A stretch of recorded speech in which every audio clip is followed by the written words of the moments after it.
Hello there, you guys. Welcome to another of my live videos, and today I'm just gonna be we'll just find some where's my thing? Yes, there it is.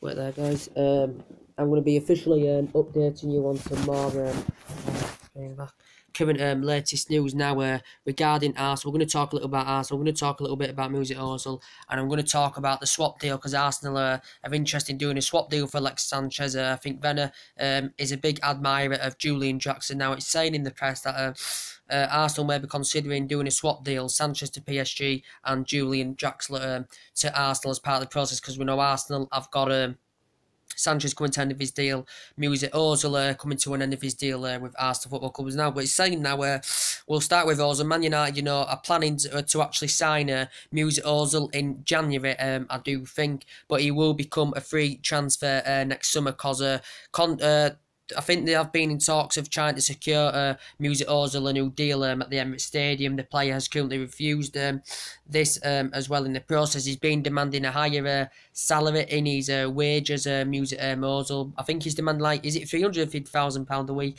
I think Arsenal have actually tried offering him £275,000, but the contract talks have still stalled, and this could mean now Manchester United could get the player. And Jose Mourinho's classified him as a very, very good number 10. He's good at linking up with teammates, and well, Jose Mourinho described, how well he would fit in if he was to come to Manchester United. I think, we've got Mkhitaryan, that can play in that number 10 role. We've got Mata that can play in that number 10 role. So yeah, and Mourinho thinks he'd fit well in Manchester United. He'd operate fantastically well in that number 10 role, where he performs fantastically well, Mesut Ozil, in that number 10 role. But obviously, they had a fantastic relationship together at Real Madrid, did Ozil and Jose Mourinho, because Jose Mourinho's got a fantastic pedigree. Everywhere he's been, he's won honours. With Chelsea he did it, with Barca he did it, Real Madrid he did it as well. So he's a very, very good manager, and he's done very, very well last 2 years. He's been at Man United. He spent over £300 million. Got the League Cup last season. The Europa League, and football we're playing this season. It's very, very good. It's very interesting. It's very, very interesting football, and I think we're going to elevate to that higher standard this season. The football we're playing. The players that are performing fantastically well. We're scoring goals, and we're playing for the history of the club now. We're actually playing for the history of the club that we haven't seen in the last 3 years. Playing for the history of this club. We're getting a glimpse of the Fergie days. Fergie, most successful manager. He was nearly at the club for 3 decades. Won so many trophies with the club, and we're seeing this now. We're seeing the signs again now because we haven't seen it for a long time. So it's very, very good to see. And Mourinho apparently, Man United are willing to go for Ozil in January, but he is going to be free next summer, and he was in Bundesliga for 5 years. For Arsenal, he's made a century of appearances, and he's scored about 20 odd goals and assisted quite a lot. And also, Mesut Ozil made over a century appearances with Real Madrid as well. But he's very, very good at providing assists, as I said. He's good at creating chances. He's Mesut Ozil. Hasn't got a good record against the big teams, as I said, but he is very, very good in the process. It's saying Man United are willing to make a move for the player, and he's still not signed a new deal yet with Arsenal. He could see out his deal and then leave free next summer, or teams will go for Mesut Ozil in January. So could he potentially be Manchester United's next signing? They did actually say that Inter Milan had an interest, but I think now they've cooled their interest down. Arsenal were only prepared to do the deal with Inter Milan, and they were only prepared to do the deal with Inter Milan if Inter Milan were willing to offload one of their players as part of the deal. But the president had come out of Inter Milan had confirmed that Arsenal probably are not willing to sell in January. But I think, from Arsenal's perspective, they'd rather cash in on Sanchez and Ozil rather than let them go free next summer. And that's what you've got to consider in the process. He did actually say before Mesut Ozil was keen on reuniting with Jose Mourinho in the process as well. And Arsenal generated a lot of money from the departure of their players during this summer. But obviously, if Arsene Wenger's going to get release these players who don't want to be at the club anymore, he'll want some money in exchange for these players, and it is as simple as that. And this is what basically Arsenal are trying to do. But as I did confirm, with the Sanchez situation, I do keep saying, he's coming to an end of his deal now with Arsenal. He's demanding £400,000 a week.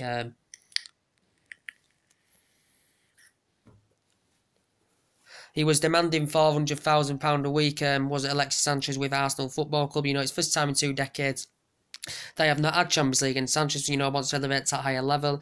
I think he's scored once this season. All in all, he's made over a century appearances now in the Premier League. He's scored 53 goals in the process. He made 38 starts and scored 24 goals last season. He's still saying Man United still have a slight interest in Alexis Sanchez, like quite a few other teams do, but I think City has still emerged as the front runners because, you know, him and Pep Guardiola, you know, were fantastic together, you know, at Barcelona, you know, won honours with them as well. He risen up the ranks with underneath, as I said, and City had a 50 million bid rejected. Initially had a 60 million bid accepted just towards the end of the window, but obviously Arsenal couldn't get their main prize target, Lemar, and their pursuit of Lemar had ended up coming to a conclusion in the process. And it's also said now PSG are interested in the play because they're interested during the window as well. It also said AC Milan were willing to plot a £75 million bidding, which is a lot for a player that's coming to an end of his deal. And Arsenal would make a £40 million profit considering they purchased him £35 million from Barcelona. But Sanchez, I'd love Sanchez at United. You know, he'd be fantastic in that number 7 role. He's a very, very good number 7. You know, his versatility is very, very good. And one of the best, you know, players in the Premier League. He's in that list, at least, is Alexis Sanchez. So, as I was saying, though, apparently now Arsenal are actually considering what's being said, doing a swap deal. Sanchez to, because we know PSG are heavily linked to him, you know, PSG are heavily linked with Sanchez. So, apparently, what's being said, Arsenal are considering letting Sanchez go as a swap deal for Draxler. So, Arsenal get Draxler, PSG get Sanchez, and PSG may be willing to do this business because I know they're still interested in Sanchez. But during the summer, you know, there were quite a few teams that were interested in Julian Draxler. Is he 23, 24 now, Julian Draxler? You know, he's made 6 starts this season. He's scored 1 goal. Last season, he made 17 starts and scored 4 goals. Did Julian Draxler in the process. Also was voted the best player for the Germany Confederations Cup. As I said, you know, he's won quite a few honours, as I said as well, Draxler. He's risen up the ranks fantastically well, and PSG had bought him in. They've only had him since January. They bought him for £40 million, and he signed a 4-year deal. And he risen up the ranks with Schalke, as I said, did Julian Draxler. He made his first Bundesliga debut with Schalke back in January 2011, and then went on, nearly made 2 century appearances with Schalke and scored 30 goals in the process. I think he was there about 4 years, was Julian Draxler in the process. But obviously we know PSG invested a lot of money in the August window. To me, they still need to offload players, you know, to avoid financial fair play regulations. So PSG's target basically this season is to try and basically win the Champions League, which they've basically never done. You know, they're very, very competitive in their league, probably one of the best teams in France, but they've never won the Champions League, and that's their aim. And I think there were players like Neymar and Mbappe there who are hitting form for them. You know, they should be at least getting to the quarters, semi-finals of the Champions League, considering the amount of money they've spent. But there's a lot of good teams in the Champions League, as I said, like Real Madrid, but you know, your Barcelona, Real Madrid, the holders of it, you know, Barcelona as well. So, yeah, but Draxler, I do really like him. He's good in the air. He's very, very good with both feet. He's agile, he's skillful, he's quick with the ball. As I said, he's very, very good with both feet. His power of his shot's very, very good as well. He's distinct. Alright, he's very, very distinctive in his play. Is Julian Draxler. So, could PSG will to offload Draxler so they can get the pursuit of Alexis Sanchez from Arsenal as part of a swap deal? But obviously we know Arsenal's also, there were talks about a swap deal with Raheem Sterling as well, and that were another Arsenal target, but Manchester City were reluctant and were resisted to actually offload Raheem Sterling, the player that City had paid £49 million for, which was a record fee, I think, back 2015 in Liverpool, and he's gone now to make over a century appearances now for Manchester City as Raheem Sterling, and he's hitting form this season as well.